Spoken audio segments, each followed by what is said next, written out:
हम अल्लाह रब्बुल आलमीन का जितना भी शुक्र अदा करें वो कम है, इस बात पर कि उसने हमें और आपको इस्लाम दिया है। इसमें कोई शक नहीं बकौल एक साइंटिस्ट के कि मैंने जब मज़ाहिब का मुताला किया है, सारे मजहबी किताबों को पढ़ा है, तो उसमें हमें सबसे बेहतर मजहब इस्लाम नजर आया। किताबों की बुनियाद पर, मुताले की बुनियाद पर सबसे अच्छा मजहब हमें इस्लाम नजर आया। लेकिन सर्वे करके जब हमने दुनिया का दौरा किया और देखना चाहा कि कौन सी कौम अच्छी है और अपने मजहब पर कितना अमल करती है, तो मुझे दुनिया की बिगड़ी हुई कौमों में सबसे ज़्यादा बदतर और सबसे ज़्यादा बिगड़ी हुई कोई कौम नज़र आई तो वो मुसलमान आई। बकौल एक साइंटिस्ट, दुनिया के अंदर जितने मज़ाहिब हैं उनमें सबसे बेहतर मजहब मुझे इस्लाम लगा, और बिगड़ी हुई कौमों में सबसे ज़्यादा बदतर कौम हमें मुसलमान नज़र आई। इससे आप अंदाज़ा लगा सकते हैं कि इस्लाम अपने मजहब से मुसलमान कितना दूर है। एक दौर था कि डॉक्टर अंबेडकर जब मनुस्मृति पढ़ते हैं, वेदों को पढ़ते हैं, तो अपना धर्म त्याग देते हैं, छोड़ देते हैं और कहते हैं कि जिस धर्म के अंदर चार चार जातों को में बांट दिया गया हो, और ब्रह्मा ने अपने मुंह से ब्राह्मण को और हाथों से क्षत्रिय को और रान से वैश्य को और पैरों से शूद्र को पैदा किया हो, जहां यह कल्पना हो, यह तसव्वुर हो कि हरिजन शूद्र नीची जाति का आदमी ब्रह्मा जी के पैरों से पैदा हो, उस धर्म में हमारा क्या, हमें क्या सम्मान मिलेगा? जिस मजहब के अंदर, जिस धर्म के अंदर यह लिखा हो कि हरिजन शूद्र नीची जाति का आदमी अगर वेद पढ़ ले तो उसकी जबान काट डालो, वेद सुन ले तो उसके कानों में सीसा और तांबा पिघला के डाल दो, वेद अगर देख ले तो उसकी आंखों को फोड़ दो। जिस धर्म के अंदर शूद्र को वेद पढ़ने की इजाजत ना हो, वेद सुनने की परमिशन ना हो, वेद छूने की परमिशन ना हो, उस धर्म में हमें क्या सम्मान मिलेगा? इस्लाम की स्टडी की, इस्लाम का मुताला किया, डॉक्टर अंबेडकर अपने 20,000 अनुयायियों के साथ इस्लाम मजहब कबूल कर लेते हैं। लेकिन वहां महात्मा गांधी ने एक अड़ंगा डाल दिया। गांधी जी बोले, मुसलमान तो हो गए हो, लेकिन कौन से मुसलमान हुए हो? हनफी, शाफई, मालिकी, हम्बली, बरेलवी, रिजवी, कादियानी, चकलालवी, अहले हदीस, क्या कौन सा 72 फिरकों की लिस्ट गिना दी बापूजी ने। तो अंबेडकर ने कहा, अच्छा इस्लाम पढ़ा तो समझ में आ गया, कुरान पढ़ा तो समझ में आ गया, अब हमें इन 72 में से देखना पड़ेगा कि सबसे अच्छा कौन है, तब तक तो हमारी राम राम सत्य हो जाएगी। फिर उसने इस्लाम को भी छोड़ दिया और फिर बौद्ध धर्म स्वीकार कर लिया, बौद्ध धर्म कबूल कर लिया। इस्लाम की खूबियां देखकर डॉक्टर अंबेडकर, जिन्होंने संविधान लिखा है, उन्होंने इस्लाम कबूल कर लिया, लेकिन फिरकों में बटे हुए हमारे हालात देखे तो इस्लाम को छोड़ दिया। इसीलिए साइंटिस्ट ने कहा था दुनिया का सबसे बेहतर मजहब इस्लाम, लेकिन दुनिया की बिगड़ी हुई कौमों में सबसे बदतर कोई कौम है तो मुसलमान। एक मिनट की कद्र कीमत क्या होती है, इतिहास पढ़िए, हिस्ट्री पढ़िए तो आपको पता चलेगा। एक एक मिनट में तारीख बदल गई, कौमों की तारीखें बदल गई, जंगें उलट गई, जंगें पलट गई। और जब अंग्रेजों की यहां हुकूमत थी और महात्मा गांधी को सिर्फ अंग्रेजों ने 2 मिनट का टाइम दिया था बोलने के लिए कि आपको ज्यादा टाइम नहीं, तो कलकत्ता के मैदान में महात्मा गांधी ने ईस्ट इंडिया कंपनी पढ़ी और देखिए महात्मा गांधी ने 2 ही मिनट में अपनी बात को पूरा करते हुए क्या कहा था, लोगों, भारतवासियों, देश की हालत यूं है, हमें यूं करना है, बस इतना कहा था और हट जाते हैं। हम आज एक दूसरे को देख रहे हैं कि तुम कौन हो, किस में बटे हुए हो, क्या हो, जबकि मेरे भाइयों हमारा मजहब ये कहता है कि अच्छी बात कहीं से मिले तो ले लेना चाहिए। महात्मा गांधी जब इंग्लैंड गए और इंग्लैंड जाने के बाद कुछ गुस्से में लोगों ने, उनको मालूम था कि भारत में हमारा विरोध करता है, तो इंग्लैंड में जाने के बाद महात्मा गांधी को अंग्रेजों ने कुछ एक लिफाफे में गालियां लिख कर दी और लिफाफा बंद कर दिया, लिफाफे को में आलपिन लगा दी। गांधी जी समझ गए कि मुझे गालियां ही हैं इसमें, क्योंकि लिफाफा आज तक किसी ने दिया नहीं है, ये दे रहा तो इसमें गालियां होंगी। तो उन्होंने क्या किया, लिफाफे में से आलपिन निकाली, ये आलपिन जिसमें हमारा ये बैच लटका हुआ है, ये आलपिन निकाला गांधी जी ने, उसको अपनी पॉकेट में रख लिया और लिफाफा फाड़ के फेंक दिया। मीडिया वालों ने पूछा, उस जमाने की मीडिया ने, आपने ऐसा क्यों किया? गांधी जी ने बहुत अच्छा जवाब दिया। क्या जवाब दिया? जो चीज मेरे काम की थी वो मैंने ले ली, और जो चीज मेरे काम की नहीं थी वो मैंने फाड़ के फेंक दी। आपको हर जगह जाना है, सबको सुनना है, सबको देखना है, आपको किसी पर क्रिटिसाइज नहीं करना है, तंज नहीं मारना है। आप जाइए और देखिए, जो चीज आपको आपके फायदे की नजर आए वो ले लीजिए, और जो चीज आपको आपके फायदे की नजर नहीं आए उसको छोड़ दीजिए। ये इस्लाम हमें सिखलाता है और इस्लाम हमें बताता है, ये इस्लाम है। इसीलिए कुरान कहता है, वमन यब्तगी गैरल इस्लामी दीनन फलन युक़बल मिन्हु, इस्लाम को छोड़कर जो कोई दूसरा दीन तलाश करेगा, दूसरा धर्म तलाश करेगा, वो स्वीकार नहीं किया जाएगा, वो एक्सेप्ट नहीं किया जाएगा। वहुवा फिल आखिरति मिनल खासिरीन, और ये शख्स आखिरत में, परले के दिन, कयामत के दिन नुकसान उठाने वालों में से हो जाएगा। अल्लाह ने इस्लाम को क्यों पसंद किया है, यहां से गलत धारणा निकाल दीजिए। आप ये सोच रहे होंगे जर्जी साहब तो मुसलमान हैं इसलिए इस्लाम की तारीफ तो करेंगे ही, नहीं। इस्लाम सिर्फ मोहम्मदुर रसूलुल्लाह का दीन होता और हम उसकी तारीफ करते तो आप कहते पक्षपात कर रहे हैं मौलाना, इसलिए कि जर्जी साहब तो मोहम्मदुर रसूलुल्लाह को मानते हैं इसलिए आप तारीफ कर रहे हैं इस्लाम की। नहीं, हम इसलिए इस्लाम को सबसे बेहतर मजहब कह रहे हैं क्योंकि आदम से लेकर मोहम्मदुर रसूलुल्लाह सल्लल्लाहु अलैहि वसल्लम तक जितने भी नबी इस दुनिया में आए सभी ने इस्लाम दिया है। यह इस्लाम नूह का भी धर्म था, यह इस्लाम इब्राहिम का भी मजहब था, यह इस्लाम मूसा का भी मजहब था, यह इस्लाम ईसा भी लेकर आए। इसीलिए कुरान पढ़िए, इसने साफ कहा है कि मोहम्मद रसूलुल्लाह जो दीन लेकर आए ये उनका नहीं है, इस्लाम सिर्फ उनका नहीं है। मोहम्मद रसूलुल्लाह से पहले भी जितने नबी इस दुनिया में आए वो सब इस्लाम ही की दावत देते थे। शरअ लकुम मिनद्दीनी मा वस्सा बिही नूह वल्लज़ी औहैना इलैक व मा वस्सैना बिही इब्राहीम व मूसा व ईसा नक़ीमुद्दीन, ये कहता है कुरान। ऐ मोहम्मद सल्लल्लाहु अलैहि वसल्लम, हमने तुम्हारे लिए उसी दीन को मशरू करार दिया, हमने तुम्हारे लिए उसी दीन को स्थापित किया, हमने तुम्हारे लिए उसी दीन को चॉइस किया, हमने तुम्हें वही दीन देकर भेजा है जिस दीन की वसीयत हमने आपसे पहले नूह को की थी और उसके बारे में हम आपको वही कर चुके, बता चुके।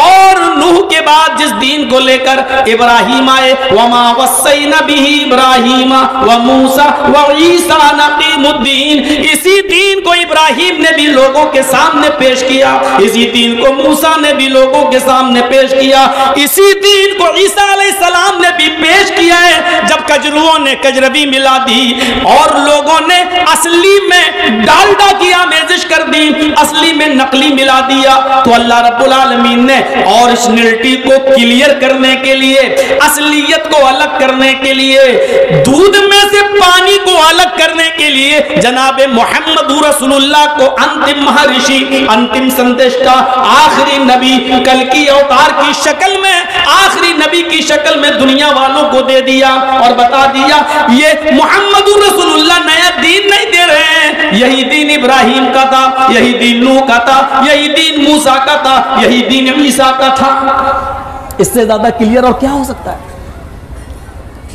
सबका यही दीन। और इसीलिए कुरान खुलकर कहता है, देखिए ऐसी वुसाअत कहां मिलेगी, ऐसी फराख दिली कहां मिलेगी, ऐसी गुंजाइश कहां मिलेगी। कुल या अहलल किताबी तालू इला कलिमतिन सवाइन बैनना व बैनकुम, ऐ मोहम्मद सल्लल्लाहु अलैहि वसल्लम आप पहले किताब में ऐलान कर दो, आप तौरात वालों को, जबूर वालों को, इंजील वालों को बता दो, आए अहले किताब, आए यहूदियों, आए ईसाइयों, आए दाऊदियों, आए जबूर पढ़ने वालों, आए दाऊद अलैहिस्सलाम के मानने वालों, आए वो लोगों जिनको आसमानी किताबें दी गई हैं, आए यहूदियों, ईसाइयों, तालू इला कलिमतिन सवाइन बैनना व बैनकुम, आओ एक ऐसे कलमे की तरफ, तालौ इला कलिमतिन, आओ एक ऐसे मूल मंत्र की तरफ, आओ एक ऐसे कलमे की तरफ जो हमारे और तुम्हारे दरमियान बराबर है। कुरान कहां कह रहा है कि ये ला इलाहा इल्लल्लाह सिर्फ हमारा कलमा है। आए अहले किताब, आए यहूदियों, ये तुम्हारा भी कलमा है। आए ईसाइयों, ये तुम्हारा भी कलमा है। नूह जब इस दुनिया में थे तो कलमा पढ़ा जाता था, ला इलाहा इल्लल्लाह, नूह रसूलुल्लाह। मूसा अलैहिस्सलाम जब इस दुनिया में आए तो कलमा पढ़ा जाता था, ला इलाहा इल्लल्लाह, मूसा रसूलुल्लाह। जब ईसा इस दुनिया में आए तो कलमा पढ़ा जाता था, ला इलाहा इल्लल्लाह, ईसा रसूलुल्लाह, मुहम्मदुर रसूलुल्लाह। जब आखिरी नबी बनकर आए तो आपके जमाने में कलमा पढ़ा गया, ला इलाहा इल्लल्लाह, मुहम्मदुर रसूलुल्लाह। आप देख लीजिए, नूह से लेकर मुहम्मदुर रसूलुल्लाह तक कलमे का पहला जुज कहीं नहीं बदला। पहला मंत्र, पहला कलमा अपनी जगह पर रहा, ला इलाहा इल्लल्लाह। बदला गया तो सिर्फ दूसरा जुज परिस्थितियों के मुताबिक, हालात के मुताबिक। नूह आए तो नूह रसूलुल्लाह कहा गया, मूसा आए तो मूसा रसूलुल्लाह कहा गया, ईसा आए तो ईसा रसूलुल्लाह कहा गया, मुहम्मदुर रसूलुल्लाह आए तो मुहम्मदुर रसूलुल्लाह कहा गया। कुरान इसी को कहता है, हमने कोई नया धर्म और नया दीन नहीं दिया। तालो इला कलिमतिन सवाइन बैनना व बैनकुम, आओ एक ऐसे मूल मंत्र की तरफ, एक ऐसे कलमे की तरफ जो हमारे और तुम्हारे दरमियान बराबर है। हम तो कह रहे हैं कि तुम्हारा भी कलमा है और हमारा भी, आओ एक ऐसे कलमे की तरफ हम लोग इत्तेहाद पैदा कर लें। इस्लाम तो यहूदियों से भी हाथ मिलाने के लिए तैयार है, ईसाइयों से भी हाथ मिलाने के लिए तैयार है। बुनियाद वही मंत्र होना चाहिए, वही कलमा होना चाहिए जो तुम्हारा भी है और हमारा भी है। अब कौन कह सकता है कि इस्लाम नफरत की शिक्षा देता है, घृणा फैलाता है और नफरत फैलाता है, या इस्लाम के अंदर यहूदी और ईसाइयों पर जुल्म करने का हुक्म दिया गया है। कुरान तो ये कह रहा, आओ एक ऐसे कलमे की तरफ जो हमारे और तुम्हारे दरमियान बराबर है। और जिनको किताबें नहीं दी गई उनमें भी अगर देखा जाए तो मूल मंत्र किसी न किसी तरीके से ये लिखा है। अथर्ववेद का 20वां कांड पढ़ेंगे तो आज भी ये मंत्र मिलेगा, ला इलाहा हरण पापन इल्लल्लाह परम पिदम। पंडित मरने से पहले अपने पुत्र से कहता, बेटा मरने से पहले तू ला इलाहा पढ़ लेना। हरण पापन, तेरे पाप हरण हो जाएंगे, तेरे पाप मिट जाएंगे। ला इलाहा इल्लल्लाह पढ़ोगे तुम्हारे गुनाह, तुम्हारे पाप मिट जाएंगे। यही तो इस्लाम कहता है, इन्नल इस्लाम यहदिमु मा कान क़ब्ला। इस्लाम ले आओ, इस्लाम से पहले तुमने जो गुनाह किए सारे के सारे गुनाह तुम्हारे खत्म हो जाएंगे, मिट जाएंगे। कलमा पढ़ लेना, माँ कब्ल की जिंदगी में जो गुनाह किए हैं वो सारे गुनाहों को धो देता है ये कलमा। यही तो है इस्लाम। लेकिन कलमा पढ़ने के बाद अब आपकी जिम्मेदारी दूसरी हो जाती है। समझ लो कि कलमा पढ़ने से पहले आप बच्चे थे, कलमा पढ़ने के बाद अब आप बालिग हो चुके हैं। बच्चों की गलतियां माफ की जा सकती हैं, लेकिन बालिग हो जाने के बाद सोच समझकर कदम उठाओ। कभी आपने देखा है जब आपका बच्चा नर्सरी में पढ़ता है, LKG में पढ़ता है, UKG में पढ़ता है, फिर फर्स्ट में आता है, तो आप नजर डालिए आपके स्कूल का मैनेजमेंट उस बच्चे के हाथ में उसकी टीचर पेंसिल दे देती है मसाले वाली और साथ में रेजर देती है। बच्चा लिखता है, गलती करता है, टीचर मिटाती है और मिटवाती है। बच्चा फिर गलती करता है, फिर उसको मिटवाया जाता है। उसके हाथ में कलम नहीं दिया जाता, पेन नहीं दिया जाता, पेंसिल दी जाती है। LKG, UKG, first, second, third, fourth, 5, 5 तक वो पेंसिल से लिखता है और गलती करता है, रेजर से मिटाता है। लेकिन 5th के बाद जब वो 6 में आ जाता है तो उसके हाथ में कलम, पेन दे दिया जाता है और रेजर उसके हाथ में नहीं दी जाती है। अब वो बच्चा 6 क्लास से फिर इंटर तक, BA और MA और PA, फिर आगे जितना भी पढ़ता है उसके हाथ में पेन होता है, रेजर नहीं होता है। क्योंकि अब स्कूल का मैनेजमेंट इस बात की तरफ इशारा कर रहा है कि अब तुम 6 क्लास में आ चुके हो, तुम्हारी उम्र 11-12 साल की से ऊपर जा चुकी है। अब तुम बच्चे नहीं रहे, जब बच्चे थे तो तुम्हारी गलतियां मिटाई जाती थी। अब सोच समझ कर लिखना, क्योंकि तुम बड़े हो चुके हो, 6 में आ चुके हो। अब अब अगर गलती करोगे तो ये गलती को मिटाने के लिए रेजर तुम्हें नहीं मिलेगा। मेरे भाइयों, यही इस्लाम का उसूल और ज़ाब्ता है। इस्लाम से पहले तुमने जानने अनजाने में जो भी गुनाह किए हैं वो माफ कर दिए जाएंगे, मिटा दिए जाएंगे। लेकिन इस्लाम लाने के बाद, कलमा पढ़ने के बाद गोया कि पेंसिल का जमाना तुम्हारा खत्म हो चुका है। अब पेन तुम्हारे हाथ में दे दिया गया है, कलम तुम्हारे हाथ में दे दिया गया है। ला इलाहा इल्लल्लाह का इकरार तुमने किया है, अल्लाह के अलावा कोई माबूद नहीं, इस तौहीद का इकरार किया है तुमने। ला इलाहा बड़ी वुसात रखता है अपने अंदर, और पहले तमाम माबूदाने बातिला का इनकार, उसके बाद लफ्ज इल्लल्लाह कहकर एक अल्लाह का इकरार बहुत कुछ सिखाता है हमें, बहुत कुछ सिखाता है। और ये बहुत कुछ हमें अंदर से झंझोड़ता भी है कि सुनो, और गुनाह अगर करोगे तो माफ किए जा सकते हैं, लेकिन ला इलाहा इल्लल्लाह जो पढ़ रहे हो इसके साथ समझौता बर्दाश्त नहीं किया जाएगा। इन्नल्लाह ला यग़फिरु अन युश्रका बिही व यग़फिरु मा दून ज़ालिक। शिर्क करोगे तो हम माफ नहीं करेंगे। अल्लाह के अलावा किसी गैर के सामने सर झुकाओगे तो हम माफ नहीं करेंगे। अल्लाह के अलावा किसी और को अपना माबूद समझोगे तो हम माफ नहीं करेंगे।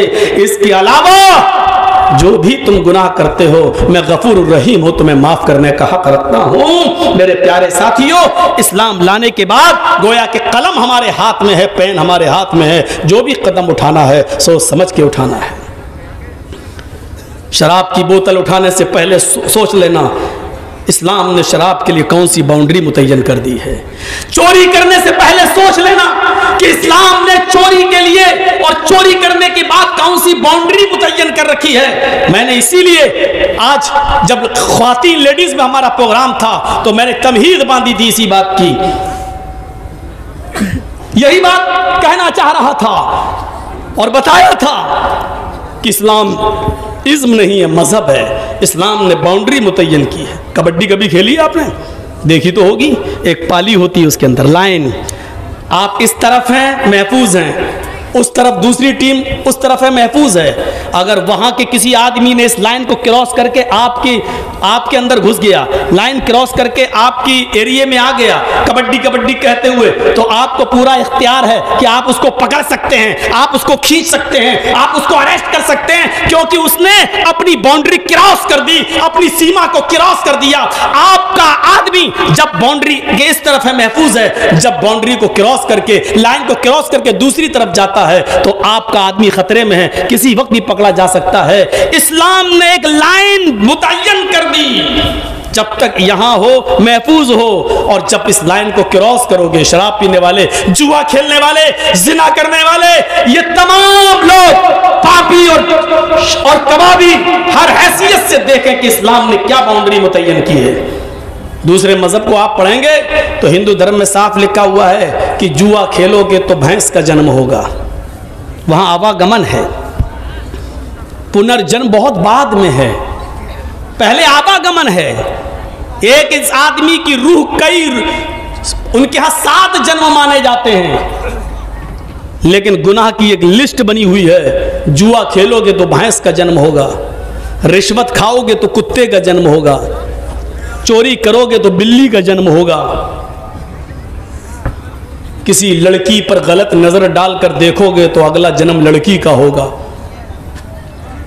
मनुस्मृति का 12वां अध्याय पूरा पढ़ जाइए, आपको पूरी एक लिस्ट मिल जाएगी। उसमें तो यहां तक लिखा है, ये करोगे तो आलू बनोगे, ये करोगे तो चावल बनोगे, ये करोगे तो हरा धनिया बनोगे, ये करोगे तो बैगन बनोगे, ये करोगे तो करेला बनोगे।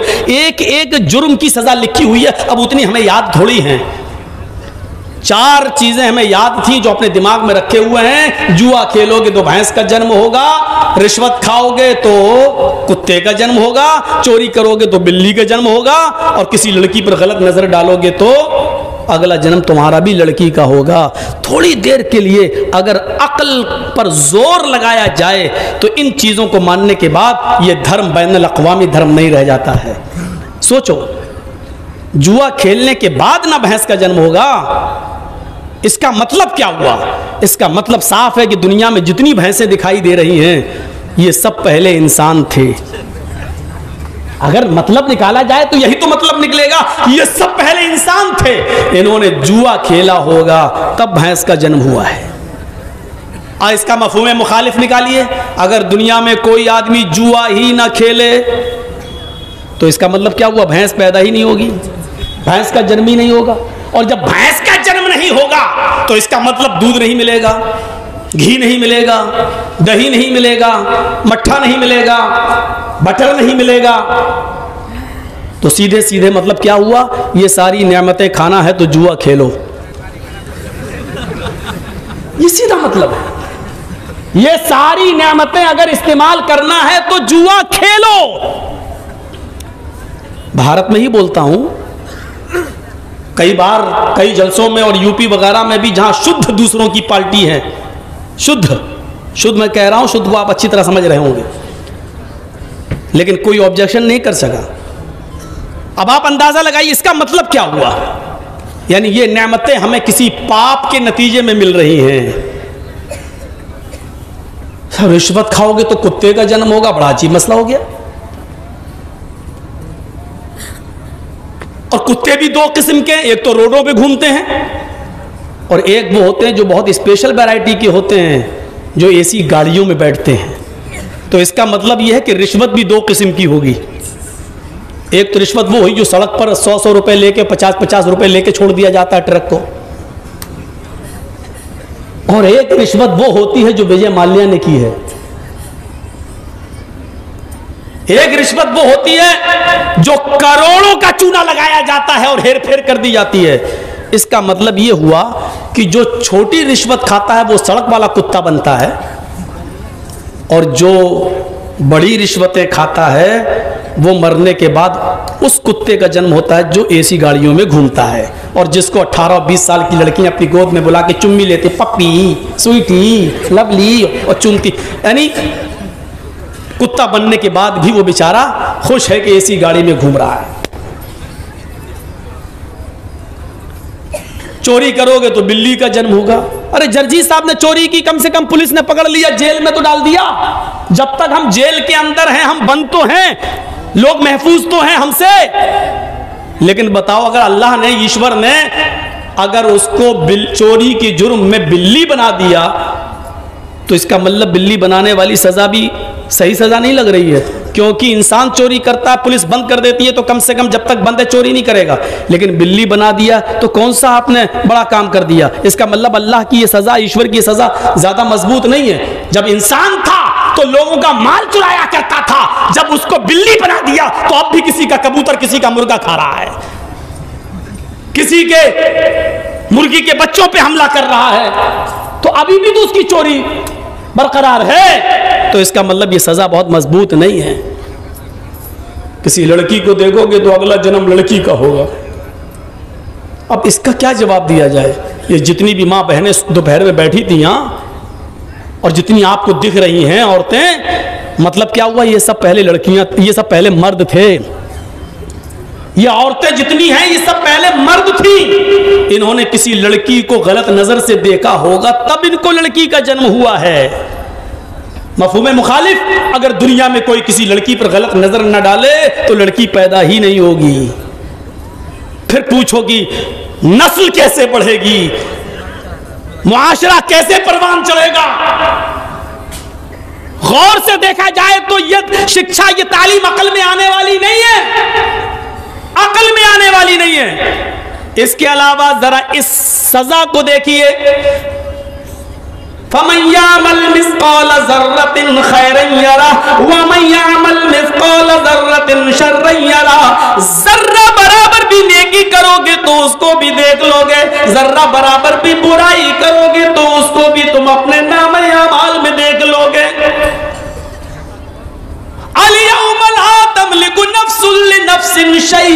आज के दिन कोई नफ्स किसी नफ्स की मालिक नहीं है। आज के दिन तो सारे मामलात अल्लाह के इख्तियार में हैं। वल अम्रु यौमइज़िन लिल्लाह।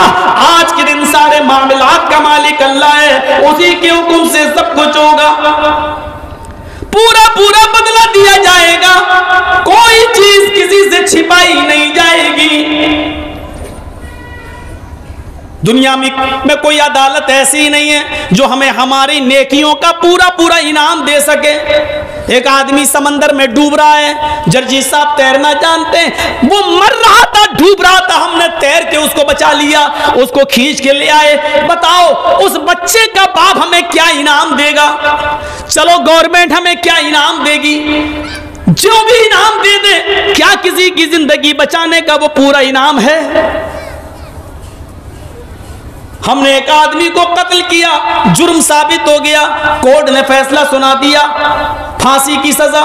जर्जी साहब ने 20 मर्डर किए, 20 कत्ल किए हैं, कोर्ट में 20 मर्डर साबित हो गए, कोर्ट से फैसला हुआ फांसी की सजा। एक कत्ल किया तब भी फांसी, 20 कत्ल किया तब भी फांसी। मुझे बताओ कि गवर्नमेंट ने, कोर्ट ने हमें जो फांसी की सजा दी है, ये एक कत्ल की दी है, हमने तो 20 कत्ल किए, अभी 19 कत्ल की सजा बाकी, ये कौन देगा? क्या दुनियावी कोर्ट हमें उन 19 कत्लों का बदला दे सकती है? क्या उसकी सजा दे सकती है? नहीं। इसलिए एक दिन डे ऑफ जजमेंट मानना पड़ेगा, एक दिन फैसले का दिन मानना पड़ेगा। उसी को कुरान कहता है मालिक यौमिद्दीन, वो कयामत के दिन का पूरा मालिक है। दुनिया में अगर तुमने किसी के साथ नेकी की है और कोई तुम्हें उस नेकी का पूरा बदला नहीं दे सका, तो अल्लाह तुम्हें जन्नत में उसका बदला देगा। अगर तुमने 20 100 कत्ल किए हैं, एक कत्ल की सजा दुनिया में मिली, अभी 99 कत्ल की सजा बाकी है जो तुम्हें अल्लाह रब्बुल आलमीन देगा। इसलिए फैसले का एक दिन तुम्हें मानना पड़ेगा। अब जब फैसले का दिन मानना है तो तुम्हें यह भी मानना पड़ेगा कि मरने के बाद इंसान न कुत्ता बनेगा, न बिल्ली बनेगा, न चूहा बनेगा, न बंदर बनेगा, बल्कि वो पुनर्जन्म, पुनः मानी फिर जन्म मानी वजूद में आना, वो दोबारा वजूद में आएगा। इस पुनर्जन्म को हम भी मानते हैं। कुरान भी कहता है कि मरने के बाद तुम्हें दोबारा जिंदा किया जाएगा। अयहसबुल इंसानु अय्युतरका सुदा अलम यकुन नुतफतम मिन मनी युमना सुम्मा काना अलकतन फखलक फसव्वा फजअल मिनहु ज़ौजैनि ज़कर वल उन्सा अलैसा ज़ालिका बिक़ादिरिन अला अन युह्यिल मौता। ऐ मेरे बंदे, क्या तू ये समझता है कि तुझसे हिसाब व किताब न लिया जाएगा, ऐसे ही छोड़ दिया जाएगा, मरने के बाद तुम्हें दोबारा जिंदा न किया जाएगा? नहीं नहीं। अलम यकुन नुतफतम मिन मनी युमना, क्या तू शुरू में हकीर और जलील पानी का कतरा न था? क्या तू शुरू में एक पानी की बूंद न था जो रहमे मादर तक पहुंचाई गई? थुम्मा काना अलकतन फखलक फसव्वा, मुख्तलिफ मराहिल से गुजार कर जीता जागता इंसान बना दिया।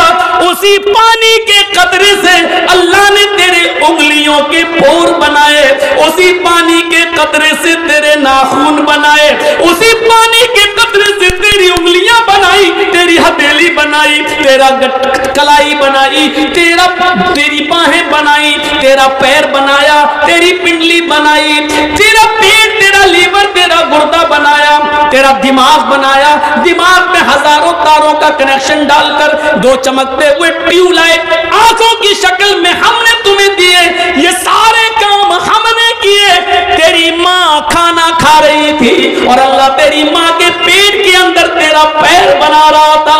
तेरी माँ सो रही थी, अल्लाह तेरी माँ के पेट के अंदर तेरा सर, तेरा दिमाग बना रहा था। तेरी माँ अपने कामों में मसरूफ थी, अल्लाह अपनी कारीगरी कर रहा था। कितनी बेगैरती है। ओह, दिल्ली से अपनी बीवी के लिए एक साड़ी भेजने वाला अपने गांव के आदमी के जरिए एक साड़ी भेजता है। साड़ी लाने वाला जब तुम्हारी बीवी को साड़ी देता है, बीवी अपने शौहर के बजाय उस साड़ी लाने वाले की तारीफ कर देती है, उसी के लिए अपना दिल खोल देती है। शौहर को पता चलता है कमबख्त साड़ी मैंने दी, दिल उसको दे रही है, साड़ी मैंने भेजी, दिल का दरवाजा उसके लिए खोल रही है। आप अपनी बीवी की ये बेगैरती बर्दाश्त नहीं कर सकते। दिल्ली बैठे बैठे फोन उठा डाइन चुड़ैल, क्या है? साड़ी हमने भेजी, घूम रही उसके साथ, तलाक तलाक तलाक। तुम अपनी बीवी की इतनी सी बेगैरती बर्दाश्त नहीं कर सकते। साड़ी मैंने दी, तारीफ दूसरे की कर रही है। वो हमारा परवरदिगार इस बेगैरती को कैसे बर्दाश्त करेगा? पैर हमने बनाया, लीवर हमने बनाया, हाथ हमने बनाया, नाखून हमने बनाए, पोर हमने बनाए, दिमाग हमने बनाया, आंखें हमने दी, सुनने की ताकत हमने दी। तेरी मां के पेट में सूरज का अंधेरा, पेट का अंधेरा, फिर बच्चेदानी का अंधेरा, इन तीन अंधेरों में रहकर भी उसने तुझे ऑक्सीजन पहुंचाया। वो इंतजाम हमने किया है। जब तू बाहर आया तो बाहर आने के लिए ऑक्सीजन की जरूरत थी, तेरे आने से पहले हमने हवा का पहले इंतजाम कर दिया। तू दुनिया में आया, तू डायरेक्ट भैंस का और गाय का दूध नहीं पी सकता था, इसलिए कि तेरे लीवर के लिए उससे भी हल्के दूध की जरूरत थी। तो अल्लाह ने तेरे पैदा होने से पहले तेरी मां की पिस्तान में बारीक बारीक हजारों सुराख बना दिए।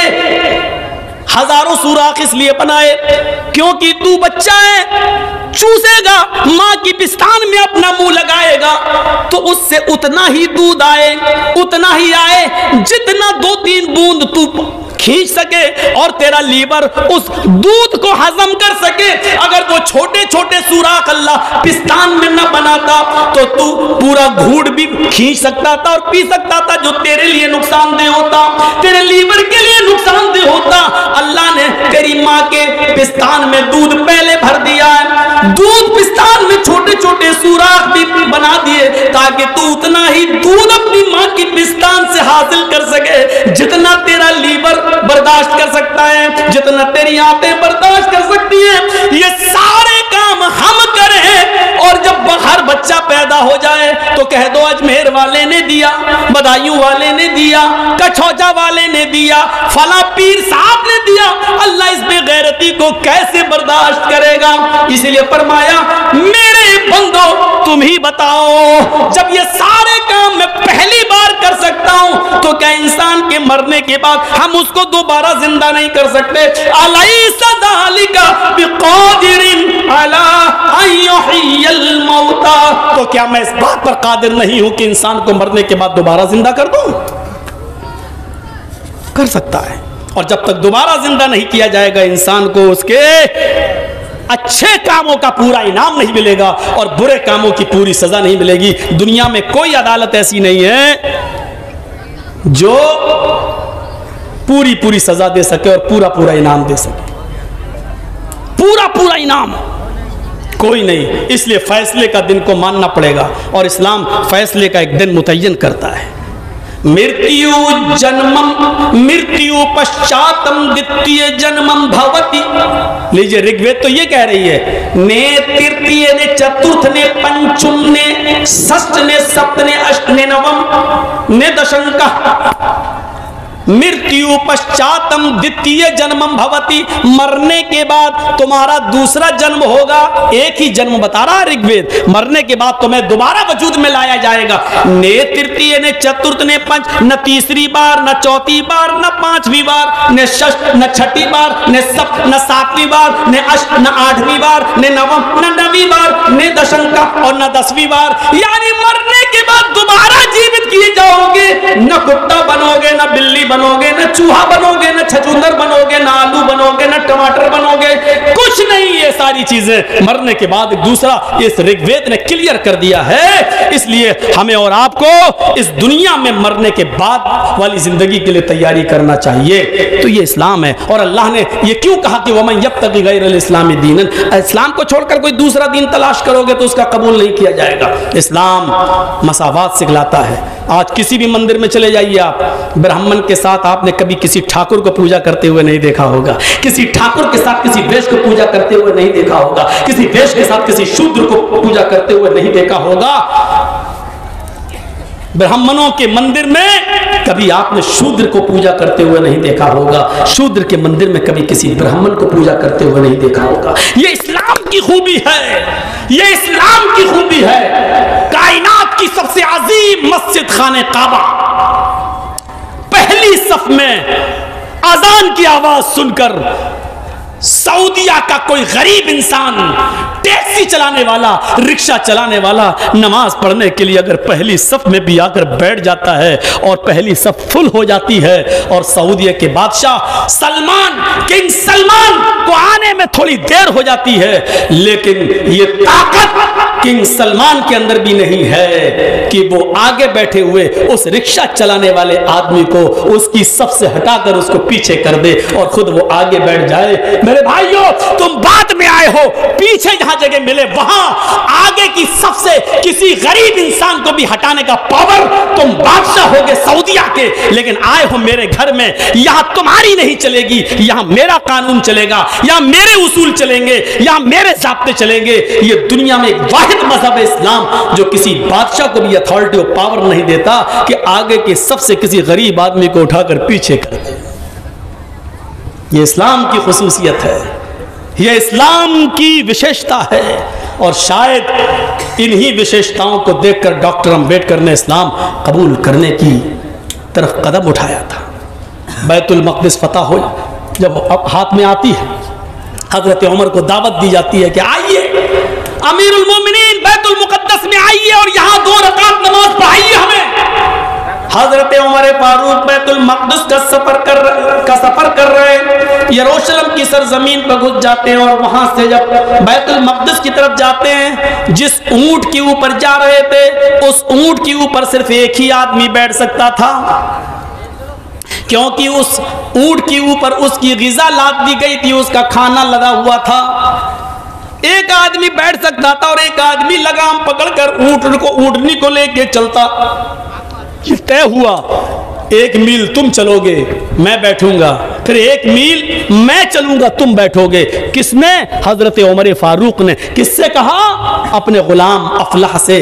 क्या कहा? 1 मील मैं बैठूंगा, तुम ऊँटनी की लगाम पकड़ोगे और फिर तुम बैठोगे, मैं ऊँटनी की लगाम पकड़ूंगा। और जब ये सफर होने लगा, चलने लगे, हजरत उमर फारूक रज़ी अल्लाह ताला अन्हु और बैतुल मक़दिस जब आने वाला हुआ, इत्तेफाक देखिए, ऐसा मंजर हमें कहीं भी देखने को नहीं मिलता है। ये मंजर आज के शाहाना शान शौकत में हुकूमत करने वाले इस मंजर को देखें। इसीलिए महात्मा गांधी ने सत्य और अहिंसा में लिखा है कि हजरत उमर फारूक जैसा अदल और इंसाफ अगर भारत में कायम कर दिया जाए तो इस देश के अंदर से हत्याएं बंद हो जाएं, इस देश में अमन सुकून और शांति पैदा हो जाए और अमन और सुकून और शांति की गंगा बहने लगे। ये महात्मा गांधी ने कहा है। बीजेपी गवर्नमेंट होने के बावजूद, मोदी के प्रधानमंत्री होने के बावजूद सत्य और अहिंसा से ये शब्द निकल नहीं सके, आज भी मौजूद हैं। आज की इस 27 नवंबर की तारीख में भी सत्य और अहिंसा में शब्द मौजूद है कि उमर फारूक का अगर न्याय अदल कायम कर दिया जाए तो देश में खून खराबा बंद हो जाए। महात्मा गांधी के जुमले आज भी लिखे हुए। बैतुल मक़दिस जब आने वाला हुआ तो इत्तेफाक देखिए, हजरत उमर फारूक की ऊँटनी की लगाम पकड़ने की बारी आ जाती है। उनका गुलाम कहता है अमीरुल मोमिनीन बैठे रहिए, अगर आप ऊँटनी की लगाम पकड़ेंगे तो इज्जत, हम लोग क्या बोलते हैं ना, इज्जत का कचड़ा हो जाएगा, आपकी इज्जत का जनाजा निकल जाएगा।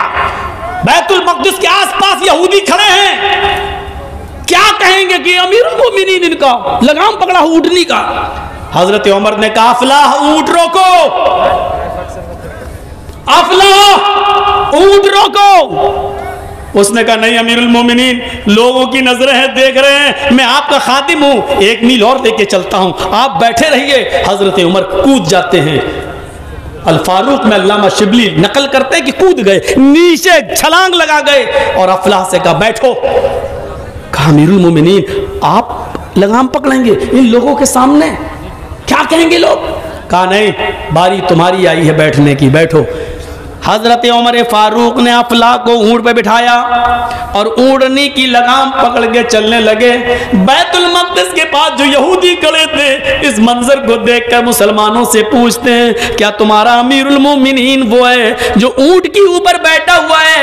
क्या तुम्हारा अमीरुल मोमिनीन वो है जो ऊँटनी पर सवार है? और मुसलमान अपने आंखों में आंसू भरे हुए रो रहे हैं, खुशी के आंसू है उनकी आंखों में और रोते हुए कह रहे हैं नहीं नहीं नहीं यहूदियों, मेरा अमीरुल मोमिनीन तो वो है जो ऊँटनी की लगाम पकड़ के चल रहा है, और उस ऊँटनी पर जो आदमी बैठा हुआ है वो तो उनका गुलाम है। उसने अपने गुलाम को इसलिए बिठा दिया है क्योंकि उसके ऊँट पर बैठने की बारी आ गई थी। अमीरुल मोमिनीन ने हक नहीं मारा है, उसको उसके ऊँट पर बिठाया है और खुद अपनी बारी पर लगाम पकड़ के चलने लगे। कुछ ज़बानें ऐसी थी, हजरत उमर फारूक के इस इंसाफ को देखकर, इस मसावात को देखकर कि गुलाम में और अमीर में कोई फर्क नहीं, इसको देखकर कुछ यहूदी कुछ मजूसी ऐसे थे कि हजरत उमर फारूक को दूर से देखकर कलमा पढ़ रहे थे, अशहदु अल्ला इलाहा इल्लल्लाह व अशहदु अन्ना मुहम्मदन अब्दुहु व रसूलुहु। मेरे प्यारे साथियों, इस्लाम अपनी इसी आला शिक्षा और आला तालीम की बुनियाद पर फैला है। ये इस्लाम सिखाता है, ये मसावात का ऐसा दर्स देता है जो आपको कहीं देखने को नहीं मिलेगा। आज आप देख लो, यूरोप के अंदर, यूरोप की सरजमीन पर जाकर देख लो, सिर्फ सफेद फाम इंसान ही हुकूमत कर सकता है, उसी को सरकारी नौकरी मिल सकती है, सिया फाम को नहीं। आज भी गोरों की हुकूमत चलेगी, कालों को नौकरी से वंचित किया गया है, उनको सरकार में कोई हिस्सा नहीं मिलेगा। आज भी यूरोप इस काले और गोरे की जंग में पड़ा हुआ है और मरा जा रहा है। आज भी सफेद और कालों के झगड़े बड़े आम चल रहे हैं, लेकिन मोहम्मद रसूलुल्लाह सल्लल्लाहु अलैहि वसल्लम ने जब हज्जतुल विदा में आखिरी खुतबा दिया तो इसी चीज को सबसे पहले मिटाया और फरमाया, कुल्लुकुम बनी आदम व आदम मिन तुराब ला फज़्ल लिअरबिय्यिन अला अजमी वला लिअजमिय्यिन अला अरबी। आए लोगों, तुम सब आदम के बेटे हो, तुम सब आदम की औलाद हो, और आदम मिट्टी से पैदा हुए थे, तुम सब मिट्टी से हो। कोई अरब के रहने वाले को किसी गैर अरब पर कोई फौकियत नहीं है, और किसी भी अजम के रहने वाले को गैर अरब के रहने वाले को अरब के रहने वाले पर कोई श्रेष्ठता नहीं है। ये तुम सब बराबर हो इल्ला बित्तक़वा। तक़वे की बुनियाद पर कोई आदमी बड़ा हो सकता है, वो भी अल्लाह की नजर में, हमारी और आपकी नजर में नहीं। कहाँ थे तुम अभी तक? आओगे डिस्टर्ब करोगे सबको। हम खत्म करने वाले हैं तो तुम ये लगा रहे हो। लगाने दीजिए, इनको बस पैसा मिलना चाहिए, यूट्यूब पे इनका चैनल चलना चाहिए। अभी तक खाना खा रहा था पेट भर के, अब आया है माइक लगा, लो सबके हटा दिए, ये लीजिए।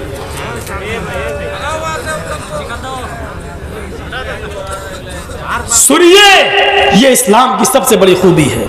आप देख लीजिए, आज भी मस्जिद के अंदर जमात का मामला हो, सऊदिया में हज का मामला हो, ओहो, ऐसी मसावात कहीं मिलेगी?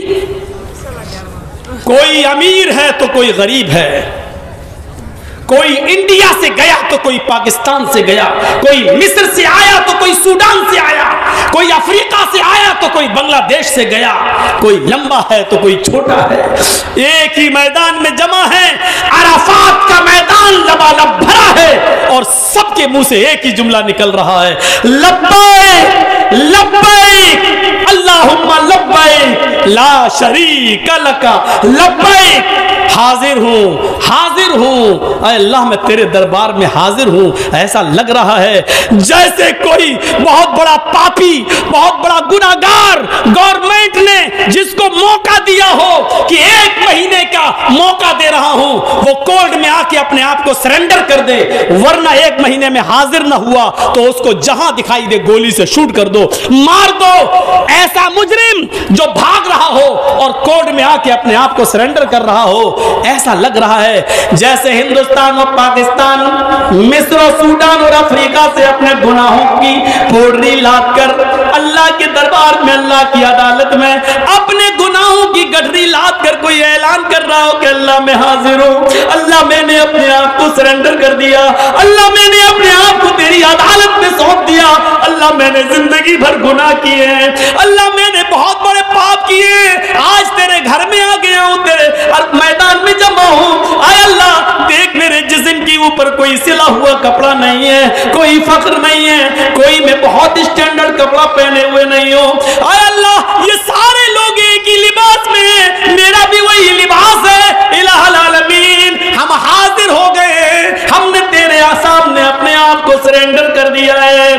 यहाँ सरेंडर करता है, यहाँ माफी मांग रहा है, यहाँ अपने आंखों के आंसुओं से अपने गुनाहों की स्याही को धुल रहा है। उधर से भी आवाज आती है, आए फरिश्तों गवाह रहना, मेरे बंदे ने अपने गुनाहों की पोटली मेरे सामने पटक दी है और हमको इसे इकरार कर लिया है कि हम अपने गुनाह मिटाने के लिए तुझसे तौबा और इस्तिगफार करने के लिए आए हैं। फरिश्तों गवाह रहना, मैंने अपने तमाम बंदों के गुनाहों को माफ कर दिया है। इनको आज ऐसा कर दिया है जैसे इनकी मां ने इन्हें आज ही अपनी पेट से जना है, अपने पेट से आज ही पैदा किया है। जैसे बच्चा गुनाहों से पाक साफ होता है, मैंने भी इनके गुनाहों को बख्श दिया है, पाक साफ कर दिया है इनको गुनाहों से। मेरे भाइयों, एक ही लिबास कैसा लगता है, मसावात का ऐसा दर्स कहीं आपको देखने को नहीं मिलेगा, किसी भी जगह नहीं मिलेगा। ये इस्लाम की सबसे बड़ी खूबी है कि उसने मसावात का दर्स दिया है। कोई भी हो, कुरान यहां तक कहता है, ईमानो वालों, ला यजरिमन्नकुम शनआनु कौमिन अला अल्ला तादिलु अदिलु। हाय ईमान वालों, किसी कौम की दुश्मनी तुम्हें कहीं जुल्म करने पर मजबूर न कर दे, किसी भी हाल में जुल्म मत होने देना, बल्कि इंसाफ करना। कुरान ने अदल का हुक्म दिया, कोई गैर मुस्लिम के साथ तुम्हारा मामला है उधर भी इंसाफ। और देखा गया काजी शुरह की अदालत के अंदर जब हजरत अली की एक जिरा गायब हो गई, जिरा जो हाथ में पहनी जाती है और तलवार चलाई जाती है इस हाथ से, और जब कोई काफिर आपको तलवार मारता है तो जिरा से बचा लिया जाता है, या वो तो ढाल होती है, जिरा जो है लोहे की पहन ली जाती है अपने सीने पर ताकि कोई तीर ना आए। लोहे की जिरा एक यहूदी के पास देखते हैं 6 महीने के बाद, तो हजरत अली ने कहा ये जिरा मेरी है, कहा नहीं। यहूदी ने कहा ये जिरा मेरी है। हजरत अली ने कहा ये देखो झूठ मत बोलो, ये जिरा मेरी है, मैं पहचानता हूं। यहूदी ने कहा ये जिरा मेरी है, अगर आप कहते मेरी है तो जाओ अदालत में अपना मुकदमा दायर करो और साबित करो कि ये जिरा तुम्हारी है।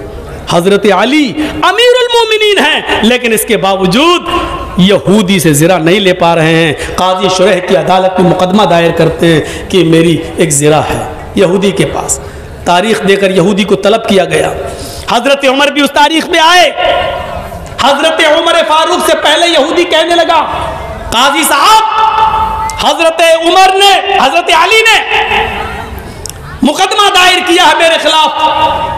काजी शुरैह ने कहा, हाय यहूदी खामोश रहो, तुम मुद्दा अलैह हो, मुद्दई नहीं, मुद्दई हजरत अली हैं, पहले इनको बोलने की इजाजत दी जाएगी। हजरत अली ने कहा, काजी साहब मेरी जिरा 6 महीने पहले गुम हो गई थी, 6 महीने के बाद ये जिरा मैंने एक यहूदी के हाथ में देखी है, लिहाजा ये जिरा मेरी है, मुझे दी जाए। कहा यहूदी अब तू बोल, बोल क्या बोलता अपनी सफाई में। यहूदी कहता है, काजी साहब हजरत अली गलत कह रहे हैं, ये जिरा तो कई महीनों से, कई सालों से मेरे पास है और इस जिरा का मालिक मैं हूं। काजी साहब कहते हैं, हजरत अली को सच्चा मानते हैं, अमीरुल मोमिनीन मान रहे हैं, लेकिन उसूल उसूल होता है, ज़ाब्ता ज़ाब्ता होता है, फैसला सुनाने वाले को बहुत ही होशियारी से फैसला सुनाना है। काजी साहब ने कहा, अली अगर आपकी ये जिरा है तो अपने लिए गवाह पेश करो जो ये गवाही दे कि ये जिरा आपकी है।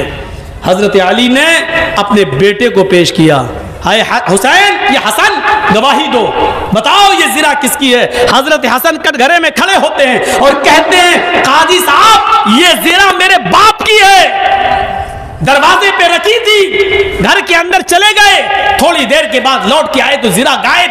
यही जिरा है जो इस यहूदी के पास है और मैं गवाही देता हूं कि ये मेरे बाप हजरत अली की जिरा है।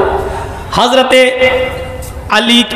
हसन की शहादत पर काजी साहब एक्शन लेते हैं। काजी शुरैह का जवाब देखिए, आए अली अमीरुल मोमिनीन, आपको मालूम होना चाहिए कि हसन आपके बेटे हैं और शरीयत ये कहती है कि बाप के हक में बेटे की गवाही मोतबर नहीं है, क्योंकि बेटा अक्सर अपने बाप ही के फेवर में बोलता है, उसी की तरफदारी में बोलता है। मुझे अफसोस है कि मैं तुम्हारे बेटे की गवाही मंजूर नहीं कर सकता। शरीयत के मुताबिक बाप के हक में बेटे की गवाही का कोई एतबार नहीं है, वापस करो, कोई दूसरा गवाह लाओ। हजरत अली ने दूसरा गवाह अपना गुलाम पेश कर दिया। गुलाम ने कहा ये ज़रा मेरे मालिक अली की है, मैंने उन्हीं के पास देखी है, दरवाजे के बाहर रखी थी, अंदर से आए तो देखा गायब। 6 महीने के बाद ये ज़रा इस यहूदी के पास दिखी, यहूदी बेईमानी कर रहा है, दे नहीं रहा है। काजी साहब ने फिर फैसला सुनाया, अमीरुल मोमिनीन अली, अमीरुल मोमिनीन, मुझे अफसोस के साथ गुलाम की गवाही भी रिजेक्ट करना पड़ रही है। शरीयत ये कहती है कि गुलाम भी अक्सर अपने मालिक की हिमायत में बोलते हैं, अपने मालिक के खिलाफ नहीं जाते हैं, इसलिए शरीयत के मुताबिक गुलाम की गवाही भी मालिक के हक में कबूल नहीं की जाएगी। अपने समाज, मोहल्ले, गांव का कोई और आदमी लाओ। हजरत अली ने भी झूठे गवाह पेश नहीं किए, फरमाया नहीं, इन दोनों के अलावा मेरे पास और कोई गवाह नहीं है। काजी साहब फैसला करते हैं, हाय यहूदी, अली अपने दावे के मुताबिक अपने गवाह पेश नहीं कर सके, लिहाजा ये ज़िरा का मालिक तू है, ये ज़िरा तेरी है, तू ले जा। हजरत अली के खिलाफ फैसला। आज सुप्रीम कोर्ट से या हाई कोर्ट से इसकी उम्मीदें लगाई जा सकती हैं? आज क्या ये उम्मीदें लगाई जा सकती हैं कि हाकिम वक्त के खिलाफ कोई फैसला सुना दे?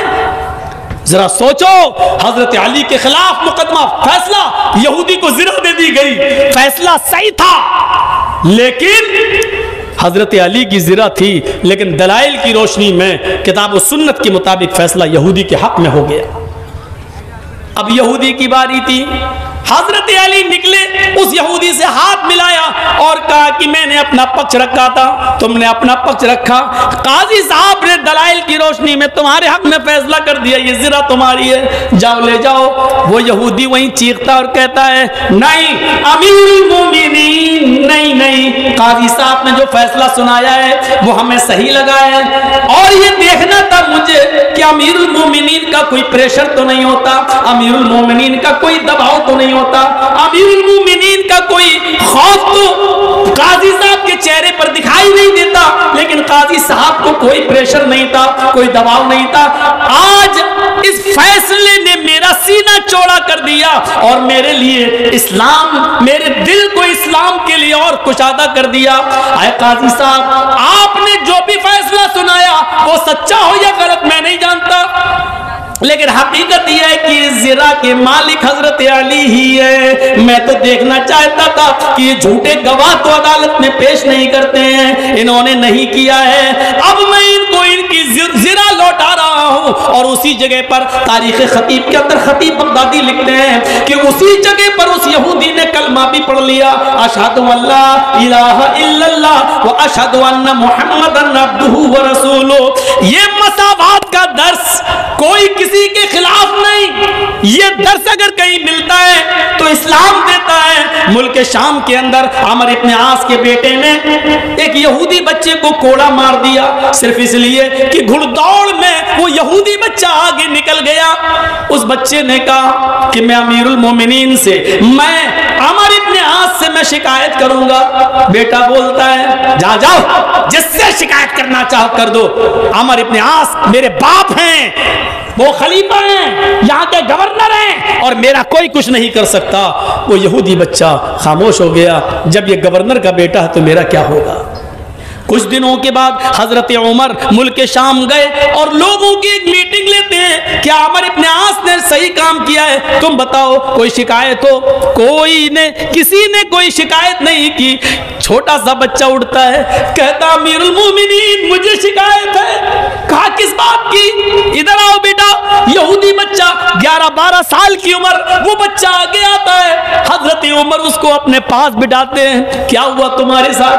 कहा अमर इब्न आस के बेटे ने मेरे साथ घोड़ा दौड़ाया कि देखो कौन आगे निकलता है। मेरा घोड़ा आगे निकल गया, खफा हो गया, और वो आया और उसने मेरे चेहरे पर एक थप्पड़ मार दिया। मैंने जब शिकायत की बात की तो कहने लगा कि मेरे बाप तो गवर्नर हैं, मेरा कुछ नहीं होगा। मैं खामोश हो गया। हजरत उमर फारूक ने अमर इब्न आस की तरफ देखा। अमर इब्न आस ने आवाज देकर अपने बेटे को बुलाया, आमना सामना हुआ। बेटे ने अपना जुर्म कबूल कर लिया।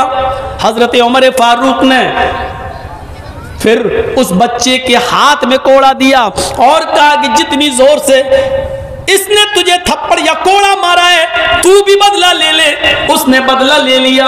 हजरत उमर यहीं पर खामोश नहीं रहे। इसके आगे अल्लामा एहसान इलाही ज़हीर ने कहा है कि इसके बाद अमर इब्ने आस को बुलाया, इधर आओ, खड़े हो जाओ।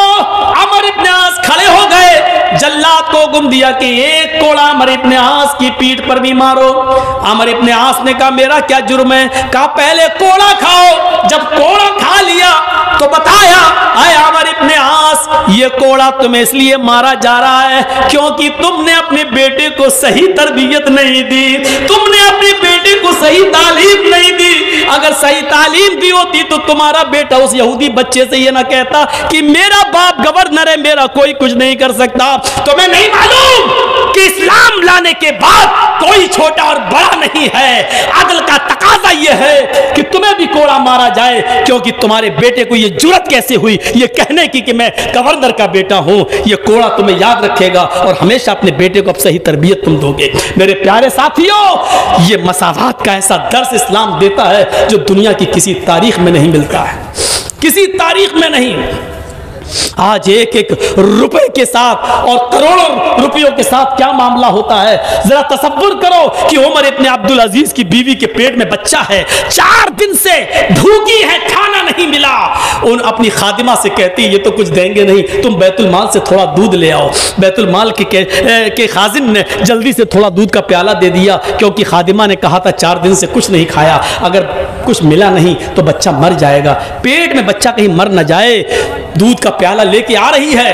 उमर इब्ने अब्दुल अजीज कुएं के पास बैठकर रात के अंधेरे में वुजू बना रहे हैं, तहज्जुद की नमाज की तैयारी कर रहे हैं। उन्होंने दरवाजे से आते हुए अपनी खादिमा को देखा जो ओढ़नी से कुछ छुपाए हुए है। उठते हैं और कहते हैं कि क्या है इसमें? उसने चादर हटाई, देखा दूध का प्याला। कहां से लाई हो? कहा साहब ये प्याला तो मुझे बैतुल माल से लाई हूं। कहा क्यों? कहा आपकी बीवी के पेट में बच्चा है, 4 दिन से कुछ नहीं खाया है। हकीम और तबीब ये कह रहे हैं कि माँ कुछ खाएगी तो बच्चे की जिंदगी बनेगी, बच्चे का गोश्त पोस्ट बनेगा। माँ जब भूखी रहेगी तो बच्चा मर जाएगा। खतरा है, आपकी अमानत आपकी बीवी के पेट में पल रही है, डर है कि कहीं बच्चा मर न जाए, इसलिए थोड़ा सा दूध पी लेने दीजिए। हजरत उमर इब्ने अब्दुल अजीज वो दूध का प्याला छीन लेते हैं। बड़ी बड़ी बिल्डिंगों में दादे अश लेने वालों, गरीबों पर जुल्म करके उनकी जमीन और जायदाद को छपट कर कब्जा करने वालों, गरीबों का खून चूसने वालों, सूद ब्याज खाने वालों, गौर करो उमर इब्ने अब्दुल अजीज ने एक प्याला दूध भी अपनी बीवी को नहीं पीने दिया, ले लिया। कहा मेरी बीवी ये एक प्याला दूध तमाम मुसलमानों की अमानत है और जब तक मैं मीटिंग करके सारे मुसलमानों से इजाजत न ले लूं ये दूध का प्याला तुम्हें पीने को नहीं मिलेगा। बीवी कहती है अमीरुल मोमिनीन, मेरे प्यारे शौहर, हमको नहीं देखो, इस बच्चे को देख लो। अगर आपने ये दूध नहीं दिया, डर है बच्चे को कुछ नहीं मिला 4 दिन से, कहीं ऐसा ना हो कि पेट में मर जाए, आपकी अमानत है। उमर इब्ने अब्दुल अजीज की आंखों में आंसू, दूध का प्याला देखते हैं और अपनी बीवी का पेट देखते हैं और फिर फैसला करते हैं और जो जवाब देते हैं उस जवाब को सुनिए। क्या कहते हैं? मेरी प्यारी बीवी, तेरे पेट में मेरी जो अमानत पल रही है, तेरे पेट में मेरा जो बच्चा पल रहा है, अगर मुसलमानों की अमानत में खयानत करके एक प्याला दूध पीकर अगर इस बच्चे की जिंदगी बच रही है तो अपने पेट के बच्चे से कह दो कि मुझे तेरी जिंदगी नहीं चाहिए, मुझे तेरी जिंदगी नहीं चाहिए। अगर ये मरता है तो मर जाने दो, हमें अपने बच्चे का मर जाना गवारा है, लेकिन अपने बच्चे के परवरिश के खातिर मुसलमानों की अमानत में खयानत करके उसको दूध पिलाना गवारा नहीं है। यहां से इस्लाम को पहचानने की कोशिश करो, यहां से उठो और देखो अल्लाह ने इस्लाम को सबसे बेहतर क्यों कहा, इन्ना दीन इंदल्लाहिल इस्लाम। अल्लाह ताला ने ये क्यों कहा इस्लाम को छोड़कर कोई दूसरा दीन तलाश करोगे तो वो कबूल नहीं किया जाएगा। दुनिया के और मज़ाहिब की स्टडी करिए, उनमें या तो इफरात मिलेगा या तफरीत मिलेगी, किसी में बहुत ज्यादा बढ़ावा मिलेगा या बिल्कुल बहुत ज्यादा नीचापन मिलेगा। आप देख लीजिए बहुत दुनिया के किसी भी मजहब को उठाकर पढ़ लीजिए, हिंदू धर्म के अंदर अमीर होना जरूरी है, क्योंकि उनके यहाँ हवन जरूरी है, सुबह और शाम संध्या करना जरूरी है, संध्या में हवन जरूरी है, और हवन में 100 ग्राम काजू, 100 ग्राम बादाम, 100 ग्राम अखरोट, 100 ग्राम पिस्ता, 16 चमचे देशी गाय का घी और 16 चमचे देशी गाय का घी और 100 ग्राम काजू, 100 ग्राम बादाम, कस्तूरी और अखरोट और पिस्ता, ये कितनी चीज 5-6 चीजें हो गई और 26 चीजें हैं टोटल, 26 चीजें हैं। इतनी एक आग जलाकर सुबह उसमें हवन किया जाएगा, यानी आग जलाकर देशी घी के, गाय के देशी घी के चमचे 16 चमचे सुबह डाले जाएंगे और 16 चमचे शाम को देशी आग में, और 100 ग्राम अखरोट, 100 ग्राम बादाम, 100 ग्राम काजू, 100 ग्राम पिस्ता, 100 ग्राम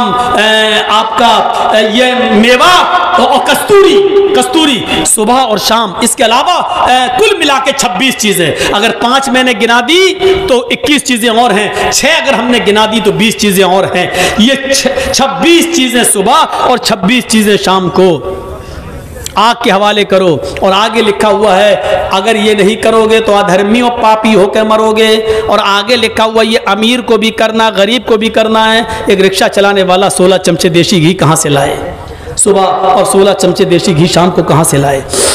100 ग्राम अखरोट, 100 ग्राम बादाम, 800 रुपए किलो बादाम मान लो तो 80 रुपए का बादाम, 800 रुपए किलो अखरोट मान लो तो 80 रुपए का अखरोट, 800 रुपए किलो अगर काजू मान लो तो 80 रुपए का काजू, और कस्तूरी 1 तोला 10 ग्राम, 10 ग्राम कस्तूरी 1000, बहुत कम बता रहा हूं तो 1000, वरना ओरिजिनल कस्तूरी तो मिलेगी ही नहीं, और वह ओरिजिनल चाहिए सुबह और इतनी शाम को। और साफ लिखा अमीर भी करे गरीब भी करे, वरना धर्मी होकर मरोगे, पापी होकर मरोगे। मुझे बताओ कौन कर पाएगा ये? इसलिए इन सारी चीजों को छोड़कर एक नारियल का गोला ले लिया है हमारे हिंदू भाइयों ने, कहीं जाते उठा के फोड़ दे दो। नई गाड़ी ली, उसको चलाने से पहले नारियल फोड़ दिया, वो सबका हम वजन करके नारियल ले लिया का बस ये इसमें काम चला रहे हैं। वरना यकीन मानिए सिर्फ नारियल नहीं है, इन 26 चीजों में नारियल भी शामिल है, लेकिन सबको अलग करके सिर्फ नारियल ले लिया गया है। तो हिंदू धर्म में अगर जिंदा रहना है तो अमीर बन जाओ, अगर अमीर हो गए तो तुम इतनी पूजा कर सकते हो, वरना नहीं। और ईसाई धर्म का मुताला करो बाइबिल, तो उसमें लिखा हुआ है गरीब होना पड़ेगा। जीसस ने पितरस से कहा अल्लाह की राह में सारा माल लुटा दो। ईसा की नजर में पितरस वही हैसियत रखते हैं जो अल्लाह के रसूल की नजर में अबू बकर सिद्दीक। उठना बैठना पितरस का ईसा के साथ था। जीसस ने कहा, ईसा ने पितरस अल्लाह की राह में सारा माल लुटा दो। पितरस ने कहा बड़ी मेहनत से कमाया, सारा माल लुटा दो? अच्छा आधा गरीबों में दे देता हूं, आधा अपने पास। तो ईसा अलैहिस्सलाम ने सुई निकाली, बाइबिल में लिखा है एक सुई निकाली और सुई के सुराख को दिखाते हुए कहा पितरस इस सुई के सुराख को देखो। कहा इसमें से ऊंट को अगर दाखिल किया जाए तो हो जाएगा? पितरस ने कहा नहीं। कहा सुनो, अल्लाह की इस सुई के सुराख से ऊंट दाखिल हो जाए ये मुमकिन है, ऊंट चला जाए मुमकिन है, लेकिन कोई अमीर अल्लाह की जन्नत में दाखिल हो जाए ये मुमकिन नहीं है। यानी ऊंट सुई के सुराख से जाना आसान है, अल्लाह की जन्नत में किसी अमीर का जाना आसान नहीं, जब तक के सब नहीं लुटाओगे। पितरस ने कहा अच्छा ठीक है, मुझे 2 दिन की मोहलत दीजिए। ईसा अलैहिस्सलाम ने 2 दिन की मोहलत दी। उसके बाद पितरस फिर लौट कर ईसा अलैहिस्सलाम के पास नहीं आया। यहां ईसा का मुकाबला देखो, पितरस 2 दिन के बाद नहीं आया। और गालिबन ग़ज़वा तबूक के मौके पर अल्लाह के रसूल ने जब सहाबा से कहा अपने अपने घर का माल लेकर आओ, तो सारे सहाबा माल ले आए। अल्लाह के नबी ने हजरत अबू बकर से पूछा घर में क्या छोड़ा? क्या कहते हैं सारा सामान उठा लाया। पूछा घर में क्या छोड़ा? तो क्या कहा अल्लाह और उसके रसूल की मोहब्बत घर में छोड़ के आए। ईसा का पितरस देखो, वो चला गया फिर लौट के नहीं आया। और यहां अल्लाह के नबी ने हुक्म दिया तो अबू बकर अपने घर का सारा सामान ले आए। मेरे भाइयों, हुक्म पर मर मिटने वाले जो मोहम्मद रसूलुल्लाह को मिले वो किसी और नबी को नहीं मिले। इस्लाम दीन मुअतदिल है। ये नमाज पढ़ने का हुक्म तो देता है, लेकिन 24 घंटे तस्बीह पढ़ते रहना और अपनी बीवी बच्चों के लिए बिल्कुल न कमाना और एक जगह खानकाह में बैठने की इजाजत नहीं देता है। ये इस्लाम है जो रोजा रखने का हुक्म तो देता है लेकिन मुसलसल और रेगुलर रोजा रखने से मना करता है ताकि तुम्हारी तंदुरुस्ती खराब ना हो जाए और अपने बीवी बच्चों के लिए तुम कमाने के लायक न रह जाओ। फर्ज रोजे रखो, महीने में 3 नफली रोजे भी रख लिया करो, लेकिन मुसलसल रोजे रखने का हुक्म नहीं देता है। यह ज़कात का हुक्म तो देता है कि गरीबों की मदद करो, 2.5% दो, लेकिन अपने घर का सारा माल लुटाकर खुद अपने घर में लोगों के टुकड़ों के मोहताज बन जाओ, इस बात की इजाजत नहीं देता है। इस्लाम ज़कात की इजाजत तो देता है, गरीबों की मदद की इजाजत तो देता है, लेकिन अपने घर का सारा माल लुटाने की इजाजत नहीं देता है। इस्लाम हज करने का हुक्म तो देता है, लेकिन यह नहीं कहता कि हज करने के लिए तुम्हारे पास कुछ नहीं है तो अपना घर बेच दो, अपनी दुकान बेच दो और बेच कर हज करने के लिए जाओ, इस बात का हुक्म नहीं देता है। मेरे भाइयों, ये इस्लाम दीन मुअतदिल है, दीन इत्तिदाल है। इसके अंदर आपको ना तो उतार बहुत ज्यादा चढ़ाव मिलेगा, ना बहुत ज्यादा गिरावट मिलेगी, ये बीच का रास्ता बताता है। इस्लाम यकीनन जिहाद का हुक्म देता है, लेकिन अमन हो जाने के बाद, जिहाद खत्म हो जाने के बाद, मुल्क में शांति हो जाने के बाद फिर फसाद फैलाने की इजाजत नहीं देता है। इस्लाम दीन मुअतदिल है, इसको हम समझें, इस पर हम गौर करें, इसको हम लें और देखें, यही इस्लाम की खुसूसियात हैं। मेरे भाइयों, इस्लाम के कुछ उसूल ऐसे हैं जो हमारी समझ में नहीं आ सकते हैं, लेकिन हमें वो भी मानना है। एक कानून है, इससे क्या फायदा? मगरिब में 3 रकात अल्लाह के नबी ने क्यों रखी? फजर में उठना बड़ा मुश्किल होता है, वहां 5-6 रकातें होना चाहिए, तो अल्लाह के नबी ने 2 ही क्यों बताई? जुमा इतना मुबारक दिन है तो उसमें 2 ही रकातें क्यों हैं? जबकि जुमे के दिन की अफजलियत है तो वहां 20-25 रकातें होना चाहिए थी। कोई ज़रूरी नहीं है हमारी अक्ल वहाँ तक पहुँचे, लेकिन हमें फॉलो करना है, चाहे फ़ायदा समझ में आए या ना आए। कभी आपने गवर्नमेंट से सवाल किया है? ट्रैफिक नियम बने हुए हैं, कभी देखा आपने? बड़े बड़े शहरों में जाओगे तो ट्रैफिक नियम है, वहाँ पुलिस नहीं खड़ी है, लाल बत्ती जल रही है, आप गाड़ी रोक दीजिए, हरी बत्ती जलेगी, ग्रीन सिग्नल, गाड़ी चलाइए। ये नियम किस लिए बने? हमारे और आपके लिए बनाए गए हैं। ये नियम हमारे और आपके लिए बनाए गए हैं। जर्जी साहब गाड़ी चलाते हुए जा रहे हैं, कोलकाता की सरजमीन है, चौराया आया, रेड सिग्नल हो गया, गाड़ी रोक दी। जर्जी साहब देख रहे हैं दाएं बाएं तो कोई गाड़ी नहीं आ रही है, सिग्नल पर रुकने का क्या फायदा? जब एक्सीडेंट हो ही नहीं सकता तो चलो गाड़ी चला दें। मेरे भाइयों, ईमानदारी के साथ बताइए, कोई चीज, कोई सवारी हमें नहीं दिख रही है, एक्सीडेंट का खतरा भी नहीं है, लेकिन रेड सिग्नल है, हमें गाड़ी चलाना चाहिए कि नहीं चलाना चाहिए? कानून के मुताबिक नहीं चलाना चाहिए। क्यों? जब तक ग्रीन सिग्नल ना हो जाए तब तक नहीं। हमारी अक्ल कहती है कोई फर्क नहीं पड़ता, चलाओ, क्योंकि कोई एक्सीडेंट का खतरा ही नहीं है, आगे कोई सवारी आ ही नहीं रही है। लेकिन लखनऊ में जहां इस वक्त हम रह रहे हैं मेरे भाइयों, वहां पुलिस नहीं खड़ी है, लेकिन गाड़ियों के नंबरों को अकाउंट से जोड़ दिया गया है, हमारे बैंक के अकाउंट से जोड़ दिया गया है। आपने जैसी रेड सिग्नल क्रॉस करके तोड़ा, फौरन आपके मोबाइल में मैसेज आ जाएगा, 500 रुपए चालान आपका कट गया है। चाहे एक्सीडेंट का खतरा हो या ना हो, लेकिन रेड सिग्नल है, गाड़ी रोकना पड़ेगी। आप कितना भी लड़िए ट्रैफिक के पुलिस वाले से, साहब गाड़ी थोड़ी आ रही, हमें जाने दीजिए ना, रेड सिग्नल अभी नहीं जा सकते। क्या नुकसान क्या अगर हम चले जाएं? कुछ नहीं, कानून है। जुमे में 2 रकात क्या है हमें नहीं, क्यों है हमें नहीं मालूम, हमारे नबी ने कानून बनाया, हमें फॉलो करना है। फजर में 2 रकात क्यों है हमें मानना है।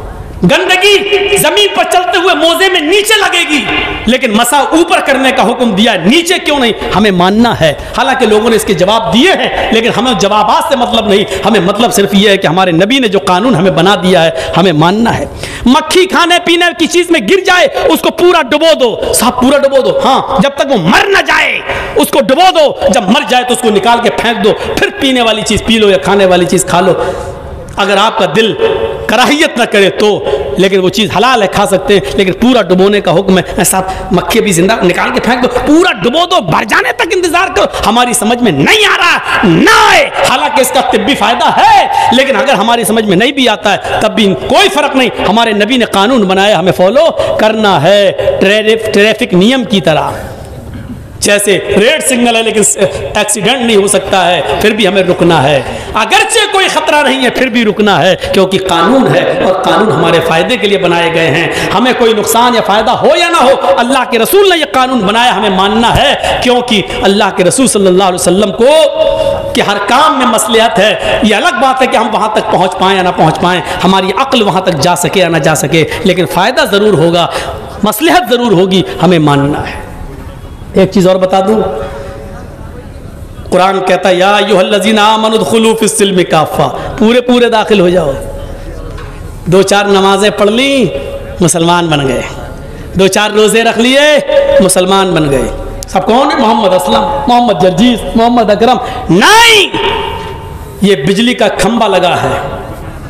मान लीजिए अभी इस पर तार नहीं दौड़ाए गए हैं, लेकिन आपके गांव में बिजली का पोल लगा हुआ है, बिजली का खंबा लगा है, इस पर बहुत जल्दी तार दौड़ेंगे, गांव में बिजली आना है। लेकिन इसी बिजली के खंबे के पास आम का एक पेड़ है, आम का एक पेड़, हवा चली, आंधी आई, चंद पत्ते टूटकर बिजली के पोल पर, बिजली के खंबे पर चिपक गए, तो आप उस बिजली के खंबे को क्या कहोगे? बिजली का खंबा या आम का पेड़? बताइए। तनवीर जकी मदनी साहब ने हाथ उठवाया, हम पूछ रहे हैं आपसे, उस खंबे पर, बिजली के पोल पर आम के 5-6-10 पत्ते चिपक गए, आप उसको क्या कहोगे? बिजली का खंबा या आम का पेड़? बिजली का खंबा। आम का पेड़ क्यों नहीं कह रहे हो? उस पे तो पत्ते चिपके हुए हैं। नहीं कह सकते हो, क्यों? क्योंकि आप जानते हो कि चंद पत्तों के खंबे पर चिपक जाने से बिजली का खंबा आम का पेड़ नहीं बन सकता है। आम का पेड़ तभी आम कहलाएगा जब वो अपने जड़ में भी आम हो, अपनी शाखाओं में भी आम हो, अपने पत्तों में भी आम हो और अपने फल में भी आम हो, तब उसको आम का पेड़ कहोगे।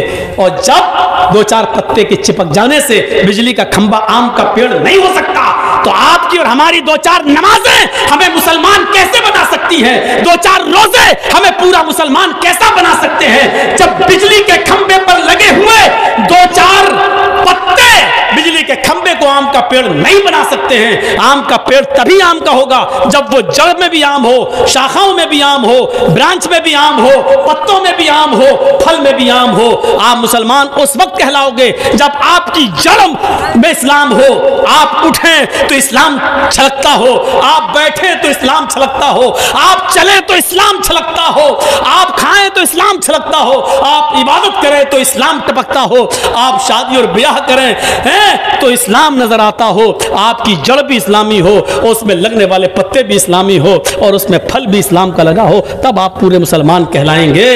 तो इसीलिए कुरान ने कहा उदखुलू फिस्सिल्मि काफ़ा, तो 4 वक्त के नमाजी मत बनो, इस्लाम के अंदर पूरे के पूरे दाखिल हो जाओ, अपने जड़ के साथ मुसलमान बनो, जड़ के साथ। इस्लाम के साथ हमारा ताल्लुक पानी और पत्थर की तरह नहीं होना चाहिए। ये एक जग है, मान लीजिए, इसमें एक पत्थर हमने डाल दिया, दो दिन के बाद देखेंगे आप पत्थर भी दिख रहा, पानी भी, पत्थर निकाल के आप अलग कर दीजिए।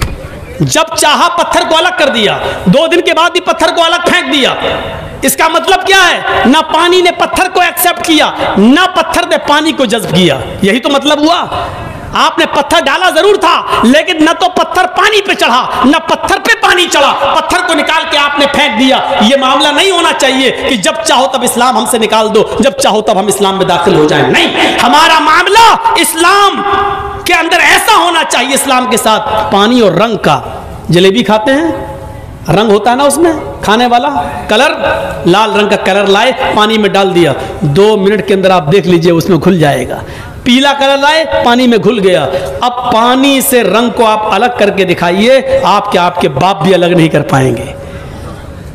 पानी में रंग डाला, पानी ने रंग को अपने अंदर जज्ब कर लिया और रंग ने भी पानी को अपने अंदर अपना रंग दे दिया। अब पानी से रंग को अलग करना चाहो नहीं होगा, रंग से पानी को अलग करना चाहो तो नहीं होगा। इस्लाम के साथ हमारा ये मामला हो, जब हम मुसलमान हैं तो इस्लाम हमसे निकाला जाए तो ना निकले, इस्लाम से हमको दूर किया जाए तो ना हो, यानी हर हाल में मुसलमान रहें।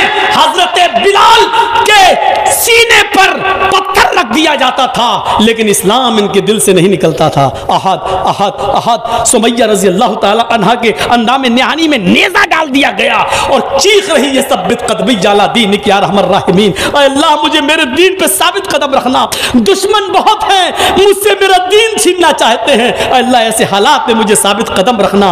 उसने 2 ऊंट मंगवाकर सुमैया के पैरों को 2 ऊंटों से बांधकर एक को पूरब और एक को पश्चिम की तरफ भगा दिया, लेकिन सुमैया ने अपने जिस्म के 2 टुकड़े करना गवारा कर लिया, लेकिन इस्लाम सुमैया के दिल से नहीं निकला और सुमैया से इस्लाम नहीं निकला। इस्लाम के साथ हमारा ये मामला होना चाहिए, न के पत्थर की तरह। जब शादी हुई तो मोटरसाइकिल मांग ली। नाम क्या है? ज़ियाउल हक। नाम क्या है? मोहम्मद जर्जीस। नाम क्या है? मोहम्मद असलम। हम अपने जड़ में भी मुसलमान रहें, अपने शाखाओं में भी मुसलमान हों, अपने पत्तों में भी मुसलमान हों और हमारे फलों में भी इस्लाम लग रहा हो, तब हम पक्के मुसलमान हैं। तो मेरे प्यारे साथियों, इन चंद मिसालों से मैंने इस्लाम को समझाने की कोशिश की है। 10 बजे जलसा ख़त्म होना था, हमने 10:37 दे दिया।